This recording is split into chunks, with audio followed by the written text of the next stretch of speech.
प्यारे बच्चों और मित्रों, नमस्कार। आज के इस स्पेशल सेशन में मैं आपका स्वागत करता हूं। पिछले कई दिनों से न्यूज़पेपर्स में, टीवी पर और कई बार पॉलिटिकल चर्चाओं में एक विषय जो सबसे ज़्यादा ज्वलंत रहता है वो है नौकरियों का। कि भाई कई लोग आपको कहते हुए सुने मिलेंगे कि देश में नौकरियां नहीं है, रोजगार नहीं है, हमारे युवा जो हैं वो बेरोजगार होकर घूम रहे हैं, सरकार नौकरियां नहीं निकाल रही है, ऐसा वैसा डैश डैश डैश। तो बहुत हद तक ये बात सही भी है, लेकिन बहुत हद तक जो बात है वो गलत भी है। कई बार ऐसा देखा जाता है, कई ऐसी सर्वे रिपोर्ट्स भी आती हैं, आप लोगों ने भी अगर न्यूज़पेपर्स को पढ़ते हो रेगुलरली तो आपने इस बात को ध्यान से समझा भी होगा, देखा भी होगा और महसूस भी किया होगा कि हम जो ग्रेजुएट्स, पोस्ट ग्रेजुएट बच्चे बना रहे हैं उनमें अपने सब्जेक्ट को लेकर बहुत ज्यादा समझ नहीं होती है। मैं सबकी बात नहीं कर रहा हूं, है ना। हमारे पास ऐसे बच्चे भी हैं जो अपने सब्जेक्ट में ब्रिलियंट होते हैं, लेकिन बीइंग अ टीचर अगर मैं अपना अनुभव बताऊं तो लगभग 80% बच्चे ऐसे होते हैं जिनको अपने सब्जेक्ट की समझ नहीं होती है। वो एग्जाम से एक हफ्ता पहले प्रिपरेशन शुरू करते हैं और एग्जाम की तैयारी करते हैं, एग्जाम पास कर लेते हैं और जैसे एग्जाम खत्म होते हैं वो सब भूल जाते हैं। इट मीन्स दैट कि हमारे जो बच्चे हैं उनके पास सब्जेक्ट की जो डेप्थ नॉलेज होती है, सब्जेक्ट की जो समझ होती है वो नहीं होती है। और जब सब्जेक्ट की समझ नहीं होती है तो उसको पढ़कर जो आपको रोजगार के अवसर मिल सकते हैं उनसे भी आप वंचित हो जाते हो, ठीक है ना।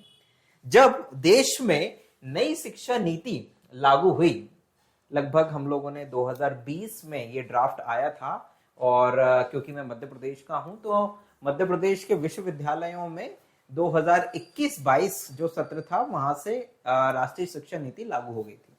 राष्ट्रीय शिक्षा नीति के बहुत सारे जो थे बहुत सारे कुछ अच्छे चेंजेस थे, है ना। लेकिन उनमें जो एक इंपॉर्टेंट चेंज किया था महाविद्यालयीन शिक्षा में या कॉलेज एजुकेशन में, वो था कि हमारे बच्चों को अब हम वोकेशनल कोर्स भी पढ़ाएंगे जो अभी तक नहीं था।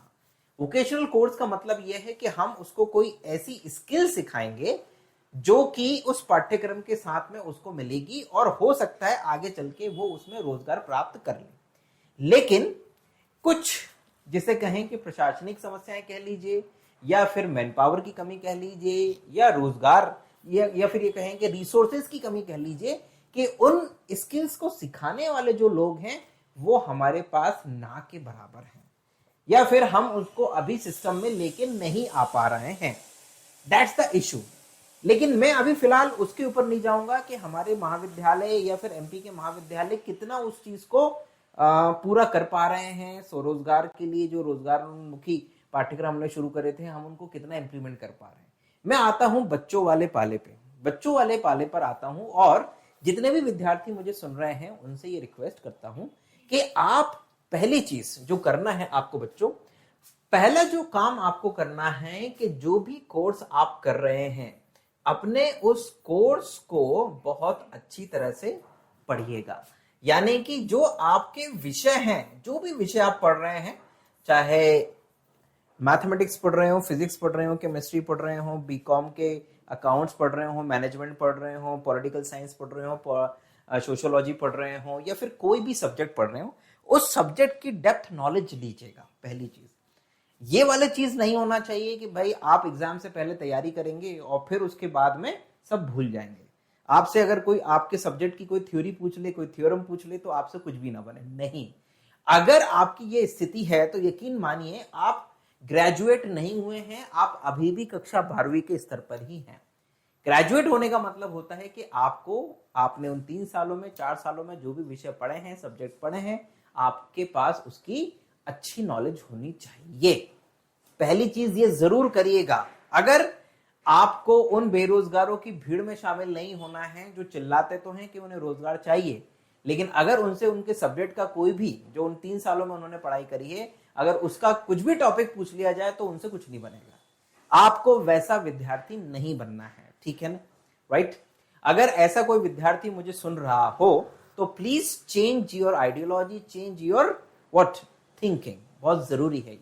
दूसरी चीज विद्यार्थियों कि यदि आप नई शिक्षा नीति के हैं, बच्चे हैं या उस पाठ्यक्रम के हैं, या फिर मान लीजिए कि आपने पहले ग्रेजुएशन कर चुका है 2021 के पहले, तब आपको कोई ना कोई स्किल कोर्स जरूर कर लेना चाहिए।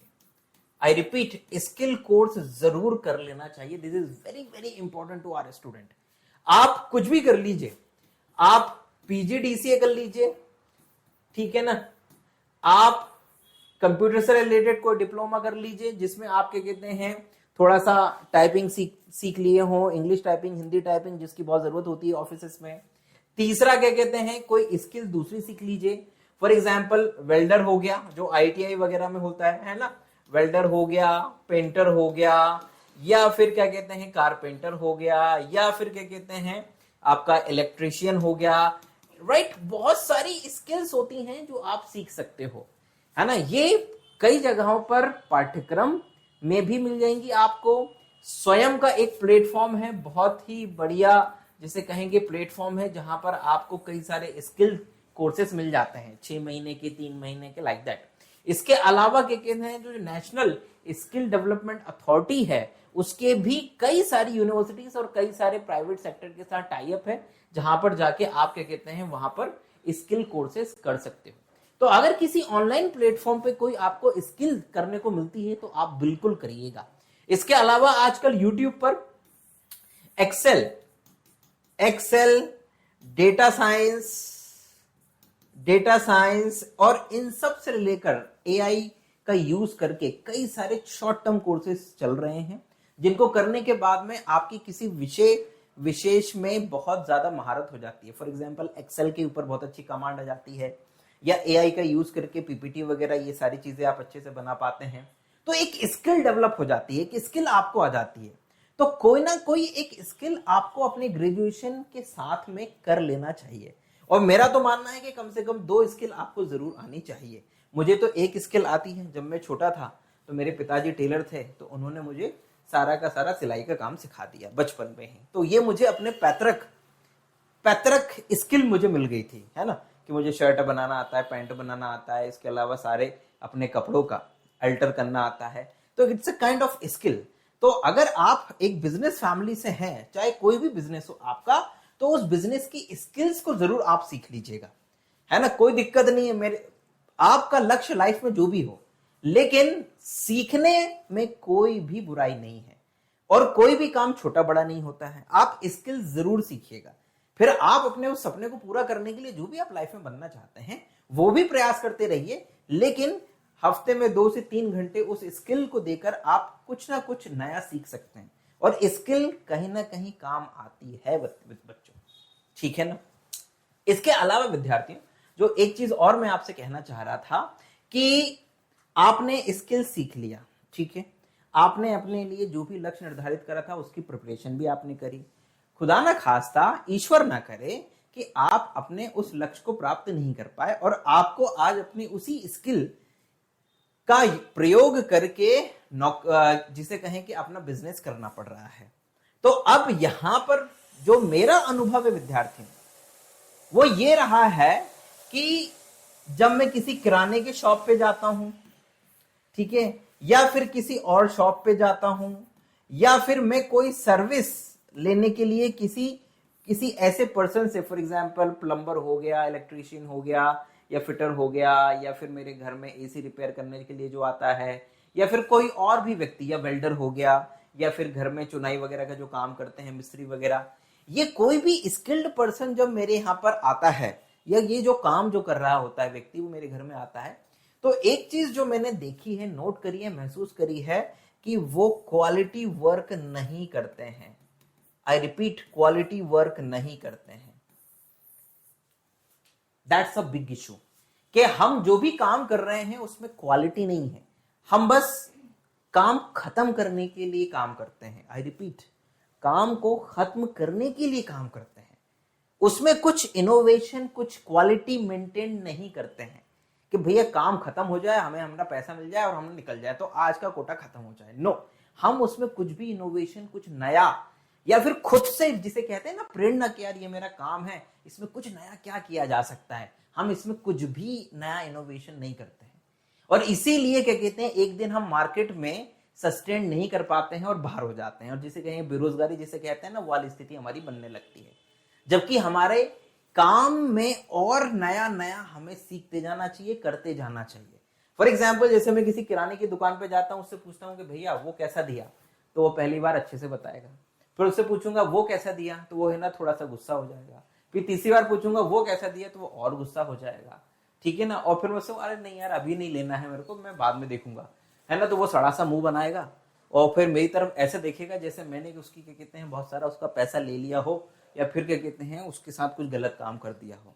तो ये जो बिजनेस स्किल है ना, ये होनी चाहिए हमारे अंदर। भाई कस्टमर आपके पास किसी भी रूप में आ सकता है, आपको उसका अभिवादन, उसकी क्वेरीज हमें हंसते हुए ही पूरी करनी है। उसे यह एहसास नहीं दिलाना है कि साले तू कहां से आ गया, ठीक है, ये वाली स्थिति नहीं होना चाहिए, वरना यकीन मानिए वो कस्टमर दोबारा आपके पास कभी नहीं आएगा। और अल्टीमेटली किसी भी बिजनेस में कस्टमर ही सर्वे सर्वा है। अगर आप कस्टमर सेटिस्फैक्शन नहीं कर सकते हो, कस्टमर को संतुष्ट अगर नहीं कर सकते हो, तो आप भूल जाइए अपने बिजनेस में कि आप तरक्की कर पाएंगे, ठीक है। बिकॉज सर्विसेज में कस्टमर सेटिस्फैक्शन बहुत बहुत इंपॉर्टेंट है, ठीक है। मैंने अपने घर में एसी रिपेयर, या फिर मेरे घर में जब एसी लग रहा था, तो मैंने देखा कि वो जो एसी लगाने वाला आया है, उसने एसी लगाते समय पूरे घर में धूल ही धूल कर दिया, है ना। मतलब वो एसी लगाया, नीचे पूरा धूल, पूरे घर में धूल। इट मीन्स दैट कि वो उसका जो वर्क था ना, वो क्वालिटी वर्क नहीं था, बस उसका उद्देश्य था कि कैसे भी ये एसी यहाँ पर टंग जाए और मेरा काम खत्म हो जाए, है ना। दीवार इधर उधर तोड़ ताड़ के उसने जो भी करना था कर करवा के निकल गया। जबकि इसमें बहुत ही स्किल्ड काम किया जा सकता था, ताकि आप जिस कस्टमर के घर में गए हैं उसके घर में बिल्कुल गंदगी ना हो।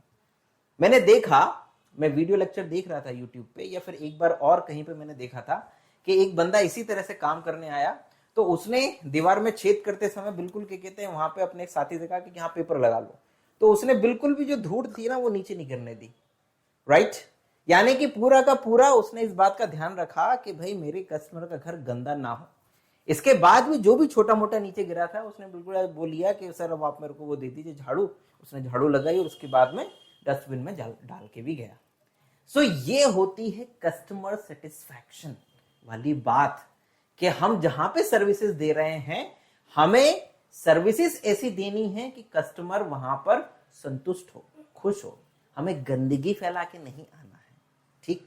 तो ये जो एक छोटा सा डिस्कशन किया बच्चों मैंने आपसे स्किल के ऊपर, इसका थोड़ा ध्यान रखिएगा और ध्यान दीजिएगा कि इस देश की आबादी लगभग 140 करोड़ है और सभी को सरकारी नौकरियां नहीं मिल सकती हैं। कुछ बहुत ज्यादा पढ़ने लिखने वाले लोगों को सरकारी नौकरियां मिलेंगी, जिनका सब्जेक्ट के ऊपर बहुत कमांड है, मैथ्स, रीजनिंग, इंग्लिश वगैरह फलाना फलाना बहुत अच्छा है। 140 करोड़ की आबादी है इस देश की, बहुत सारे बच्चे प्रिपरेशन कर रहे हैं सरकारी नौकरी के लिए, यूपीएससी के लिए, पीएससी के लिए, IAS, IPS, clerical job, SSC, railway, bank, फलाना ढिमका, सबके लिए तैयारी करने वाले बच्चे हैं। नौकरियां बच्चों लिमिटेड हैं, है ना। जो गवर्नमेंट ने वैकेंसी रोक नहीं रखी है, अगर वो उसको भी रिलीज कर दे, और जितने सरकारी पद हैं आवश्यकता अनुसार, ध्यान दीजिएगा पहले की आवश्यकता में और अभी की आवश्यकता में अंतर आ गया है। आज टेक्नोलॉजी के यूज से पद कम हो गए हैं, या पद कम किए जाएंगे आगे चल के। क्यों? क्योंकि आज 10 व्यक्तियों का काम एक कंप्यूटर कर लेता है, राइट। तो नौकरियां कम भी हो सकती हैं, कुछ सेक्टर में बढ़ेंगी। फॉर एग्जाम्पल पुलिस डिपार्टमेंट में बढ़ेगी, नगर निगम में बढ़ेंगी नौकरियां, मतलब कहीं कम होंगी कहीं पर बढ़ेंगी, राइट। ये चलता रहेगा।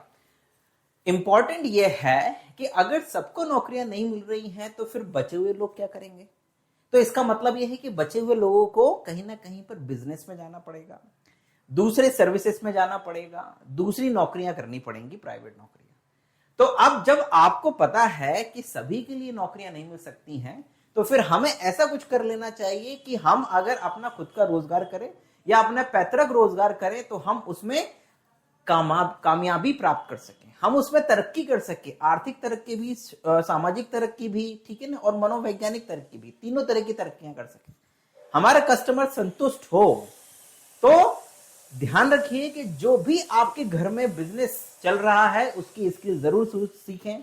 अगर आपके पिता किसान हैं तो आपको किसानी आनी चाहिए, आपके पिता अगर टेलर हैं तो आपको टेलरिंग का काम आना चाहिए, अगर आपके पिता फिटर हैं तो आपको फिटिंग का काम आना चाहिए, अगर आपके पापा वेल्डर हैं या फिर कारपेंटर हैं तो आपको वो काम भी आना चाहिए। जो भी आपके घर में बिजनेस चल रहा है, चाहे वो शॉप ही क्यों ना हो, आपको वो काम सीखना चाहिए, आपको आना चाहिए, ठीक है ना, राइट? वो काम सीख लो। ड्यूरेशन जब आप 11th-12th में हो या फिर आप क्या कहते हैं ग्रेजुएशन कर रहे हो, और फिर उसके बाद जो आपको आगे करना है करते रहिए, और आगे जाते हुए पीछे आने का रास्ता भी साफ करते चलना है कि अगर पीछे कभी वापस आना पड़े तो हमारे लिए रास्ता सुगम हो, हम वहां से भी अपने लिए अवसर पैदा कर सकें। तो मेरा विद्यार्थियों आपसे यही निवेदन है कि अपनी स्किल्स को बढ़ाइए, और कोई ना कोई, एक नहीं कम से कम 2 स्किल आप जरूर सीखिए अपने अंडर ग्रेजुएशन में। तो यकीन मानिए आप अच्छा काम कर पाएंगे, संतोषजनक काम कर पाएंगे, अच्छी सर्विसेज अपने कस्टमर को दे पाएंगे, और कहीं ना कहीं इस देश की तरक्की में अपना योगदान भी देंगे। क्यों? क्योंकि सभी नौकरी, जितने भी लोगों को नौकरी मिलेगी, उन लोगों को भी अपने घर में काम कराने के लिए इलेक्ट्रीशियन की जरूरत पड़ेगी, प्लम्बर की जरूरत पड़ेगी, कारपेंटर की जरूरत पड़ेगी, पेंटर की जरूरत पड़ेगी, मिस्त्री की जरूरत पड़ेगी, दीवार उठाने वाले की भी जरूरत पड़ेगी, वेल्डर की जरूरत भी पड़ेगी, ठीक है ना। सब स्किल्स की एक घर में जरूरत पड़ती है, चाहे वो नौकरी करने वाला हो, चाहे बिजनेसमैन हो, चाहे कोई और हो। तो इन सब कामों को करने के लिए भी तो लोग चाहिए भाई। तो इसलिए be a skilled person. Thank you very much. अपना ध्यान रखिएगा, खुश रहिएगा, और अपने आप को कुछ नई नई चीजों से इक्विप्ड करते जाइएगा। जय हिंद, वंदे मातरम।